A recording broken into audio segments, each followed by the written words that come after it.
Hello, my name is Ved and I welcome you to program your mind. आज life wisdom series में मैं आपके साथ एक शॉर्ट स्टोरी शेयर करने वाला हूँ, जिसके थ्रू आपको बहुत गहरी अंडरस्टैंडिंग मिलेगी अपने रिलेशनशिप्स के बारे में। आप ये समझ पाएँगे कि आप रिलेशनशिप्स में क्या करें और क्या ना करें, सो दैट आपका रिलेशनशिप लव फ़िल्ड हो, एक क्वालिटी रिलेशनशिप हो जिसे आप सारी ज़िंदगी एन्जॉय कर सकें। लेकिन इसके पहले कि मैं आगे बढ़ूँ, मैं चाहता हूँ कि आप इस चैनल को सब्सक्राइब कर लें, so that you become the part of this programme your mind family.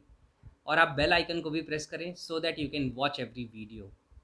मैंने ये स्टोरी बहुत सालों पहले कहीं पढ़ी थी या सुनी थी, जिससे मुझे रिलेशनशिप के बारे में एक बहुत गहरी अंडरस्टैंडिंग मिली, और वही मैं आपके साथ शेयर करने वाला हूँ। होता यह है कि दो दोस्त रहते हैं, रमेश और सुरेश। अब रमेश और सुरेश जिस गांव में रहते थे, उस गांव में बहुत ज़्यादा अपॉर्चुनिटीज़ नहीं थी। उस गांव में ज़्यादातर लोग जो अमीर थे, रिच थे, वो खेती किया करते थे। और ना तो रमेश के पास अपने खुद के खेत खेत थे और ना सुरेश के पास।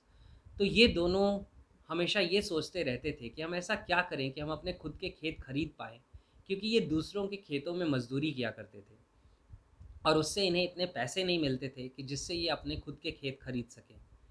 एक दिन इन्हें गाँव में एक पर्सन मिलता है जो कहीं बाहर से आया हुआ होता है। वो इन्हें बताता है कि यहाँ से करीब 100 किलोमीटर दूर एक बहुत ही बड़ा शहर है, जहाँ पे बहुत सारे ऑप्शंस हैं काम करने के, यानी कि बहुत सारी अपॉर्च्युनिटीज़ हैं। तुम दोनों मेहनती हो, तुम दोनों अच्छे हो, तुम्हें वहाँ जाना चाहिए। वहाँ पे अगर जाकर तुम साल 2 साल काम करोगे, तो तुम पैसे कमा पाओगे और उस पैसे से तुम अपने गाँव में ज़मीन खरीद पाओगे, खेत खरीद पाओगे और यहाँ पे आके एक अच्छी ज़िंदगी जी पाओगे।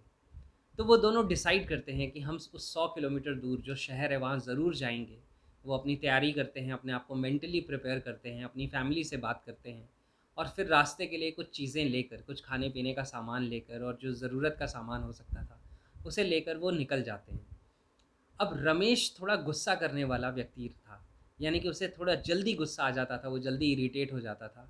और सुरेश एक शांत स्वभाव का पर्सन था, लेकिन थे दोनों बचपन के दोस्त। अब ये दोनों रास्ते में जाते होते हैं और नदी के किनारे वो बैठ के खाना खा रहे थे और किसी बात पे उनकी बहस हो जाती है।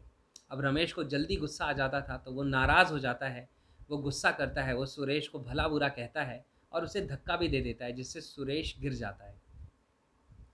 अब सुरेश क्या करता है, वो उठता है, एक लकड़ी लेता है और नदी के किनारे जहाँ पे वो बैठ के खाना खा रहे थे, वहाँ पे रेत पर वो लकड़ी से लिखता है कि आज रमेश ने मुझे धक्का मारा। अब रमेश ये देख रहा था, उसे और गुस्सा आता है, उसे और बुरा लगता है कि एक तो इसने मेरा दिमाग ख़राब किया और मैंने इसे गुस्से में धक्का दे दिया, तो अब ये बात ज़मीन पे लिखेगा। लेकिन वो देखता है कि थोड़ी देर में नदी का पानी आता है और वो रेत को धुल के चला जाता है, यानी कि जो लिखा था वो मिट जाता है, वो डिसअपीयर हो जाता है।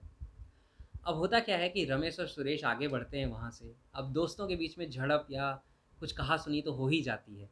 लेकिन फिर भी वो वापस फिर से दोस्त बन जाते हैं तुरंत ही और फिर वो आगे बढ़ने लगते हैं। अब होता ये है कि एक जगह दलदल आ जाता है और सुरेश उस दलदल में गिर जाता है। अब जैसे ही वो दलदल में गिर जाता है, वो चिल्लाने लगता है, बचाओ, बचाओ, और रमेश बहुत परेशान हो जाता है कि वो उसे कैसे बचाए। वो जाके दौड़ के एक मोटी-सी पेड़ की टहनी तोड़ के लेके आता है। वो सुरेश के हाथ में उसे पकड़ाता है और मजबूती से जब सुरेश उसे पकड़ लेता है, तो रमेश उसे खींचता है और दलदल से बाहर निकालता है। फिर वो दोनों गले मिलते हैं, वो बहुत रोते हैं, क्योंकि आज कुछ ऐसा हो सकता था जिससे वो अपने दोस्त को खो देता। अब सुरेश एक पत्थर उठाता है और एक दूसरे चट्टान पे, उस पत्थर पे खुरच-खुरच के लिखता है कि आज रमेश ने मेरी जान बचाई। तो रमेश उससे पूछता है कि ये क्या बेवकूफ़ी वाली चीज़ें हैं, वहाँ पर तुम नदी के किनारे लकड़ी से पानी पे, रेत पे लिख रहे थे, अब यहाँ पे तुम पत्थर पे लिख रहे हो, इसका मतलब क्या है, इसका सेंस क्या है? तो सुरेश, जो कि बहुत समझदार रहता है, वो रमेश से कहता है कि देखो, जब तुमने मुझे धक्का मारा तो मुझे बुरा लगा था।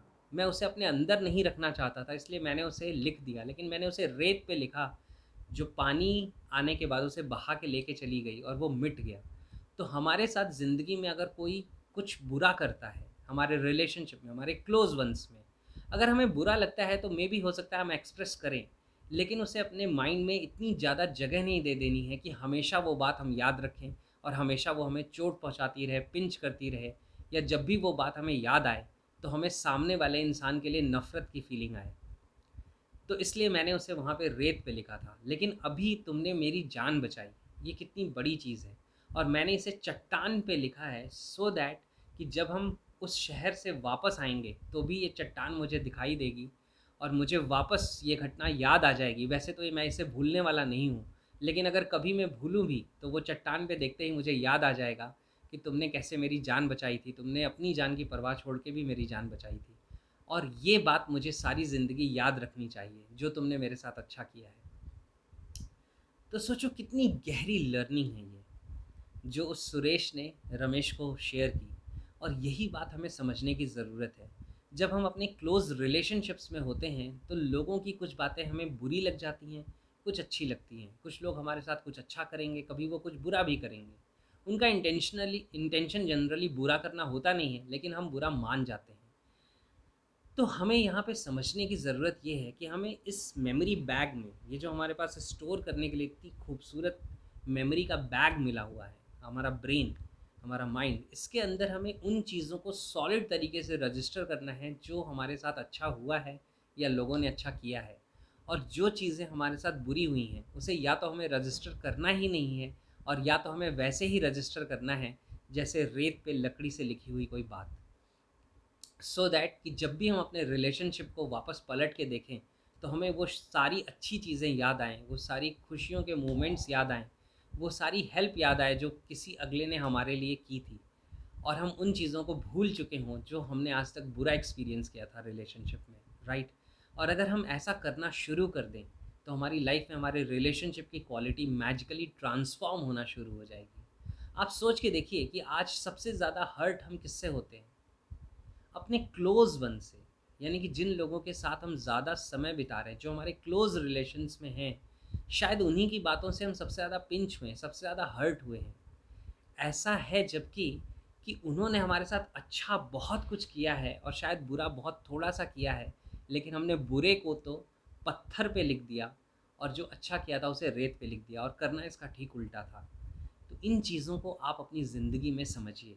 कई सारे लोग सोच रहे होंगे कि वो रमेश और सुरेश का बाद में क्या हुआ? वो मायने नहीं रखता, क्योंकि ये स्टोरीज़ उन लर्निंग्स के लिए हैं जो हमें वहाँ से लेनी है। बाकी तो ये स्टोरीज़ हैं, ये सहारा हैं उन चीज़ों को समझाने का, उन चीज़ों को बताने का, राइट? तो इन लर्निंग्स को खुद की ज़िंदगी में इंटीग्रेट करिए। देखिए आपकी ज़िंदगी में ये क्या डिफ़रेंस क्रिएट कर सकती हैं। आज मुझे कमेंट करके बताइए कि इस वीडियो से आपने क्या लर्न किया, and what was your experience of this video. और इस वीडियो को आप उन लोगों के साथ ज़रूर शेयर करिए जिनकी आप केयर करते हैं, and live the life that you deserve. I will see you in the next video.